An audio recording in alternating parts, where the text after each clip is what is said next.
Hey, so today we're going to be learning about, let me move this. Today we're going to be learning about the atmosphere, okay? So just the basics of the atmosphere, some information. So it's interesting to think about the atmosphere as being made of stuff, right? Because we walk through it, we only really feel the atmosphere when it's windy outside, right? We feel the air rushing against us. But there's a lot of air on the earth. So I like to think of us being in the atmosphere as similar how like SpongeBob and Patrick and Sandy, right? And Mr. Krabs, of course. They're at like the bottom of the ocean, but they don't think about how they're like underwater. But there's a huge amount of water that is around them and above them.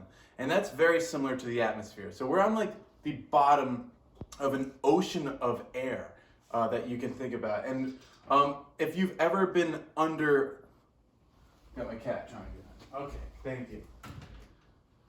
If you've ever been underwater, you felt the pressure of the water, especially if you swim down to the deep part of a pool, you may feel it on your ears. Well, there's a lot of pressure on you right now, and that's because there is a column of air. So just like this, there's a huge column of air above your head, and that is creating a lot of pressure down on you. Actually, near around 2,000 pounds of pressure is on you all the time. But we don't really think about it, just like how SpongeBob doesn't think about how he's on the bottom of the ocean, or in real life, how a fish thinks about how they are at the bottom of the ocean and they don't feel the pressure. And it's because they were like born there and they've always been there, just like how we've always been on the earth. And that's the main idea. So we've got about 2,000 pounds of pressure on us all the time, and it's from the atmosphere. So the air in the atmosphere has weight on you, and as that weight drops down on you, you could think of it kind of like the air being a bunch of pillows, right? So if we stack a bunch of pillows, imagine more than 4 pillows, imagine 20 pillows. That top pillow is going to be really, really fluffy there, right?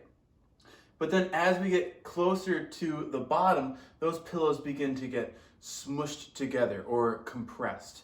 And the air does the same thing. So you can think of the air as a bunch of pillows that are stacked, right? At the top, the air is further apart because there's not as much pressure above it. But since we have all this air which has a weight, and the weight pushes down towards the earth due to gravity, the air near the surface of the earth is more pressurized or more compressed. So there is higher pressure at the surface of the earth, and as we get further up, there is less and less pressure.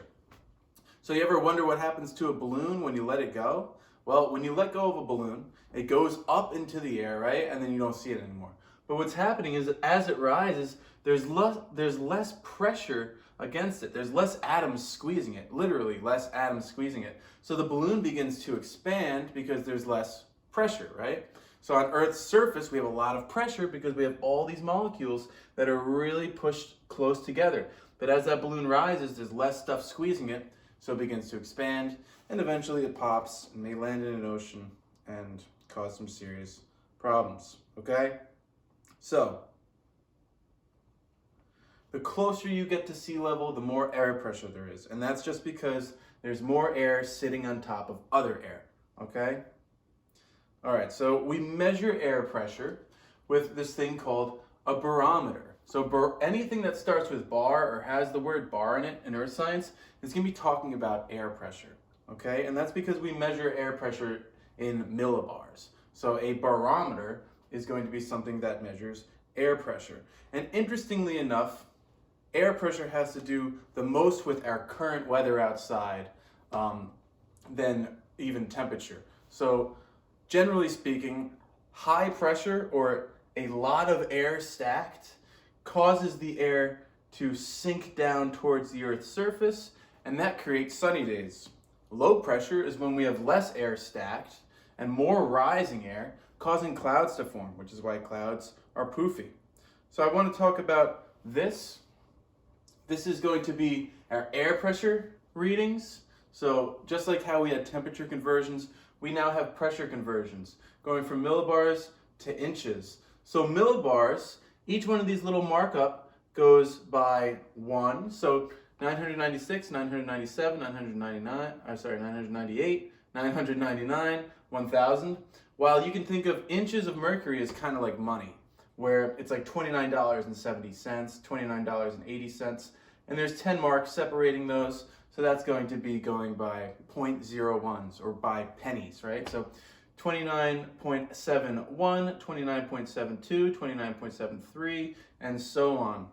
And just so you know, this term 1 atmosphere is going to be our average atmosphere on Earth's surface at sea level, okay? So the atmospheric pressure goes above this a little bit and below this, and as the pressure decreases, we're more likely to have a storm. As the pressure increases, we're more likely to have a sunny day, okay? All right, so I just want to go in here and show you this. So this is a zoomed in version. So at 1 atmosphere, all that means is that Earth has 1 atmosphere. So this is the total atmospheric pressure on average, all right?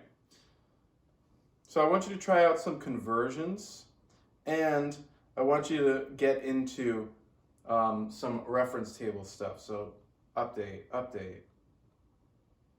Okay. So that's the general idea with air pressure. There's more to it that we'll get into at another time. Thank you.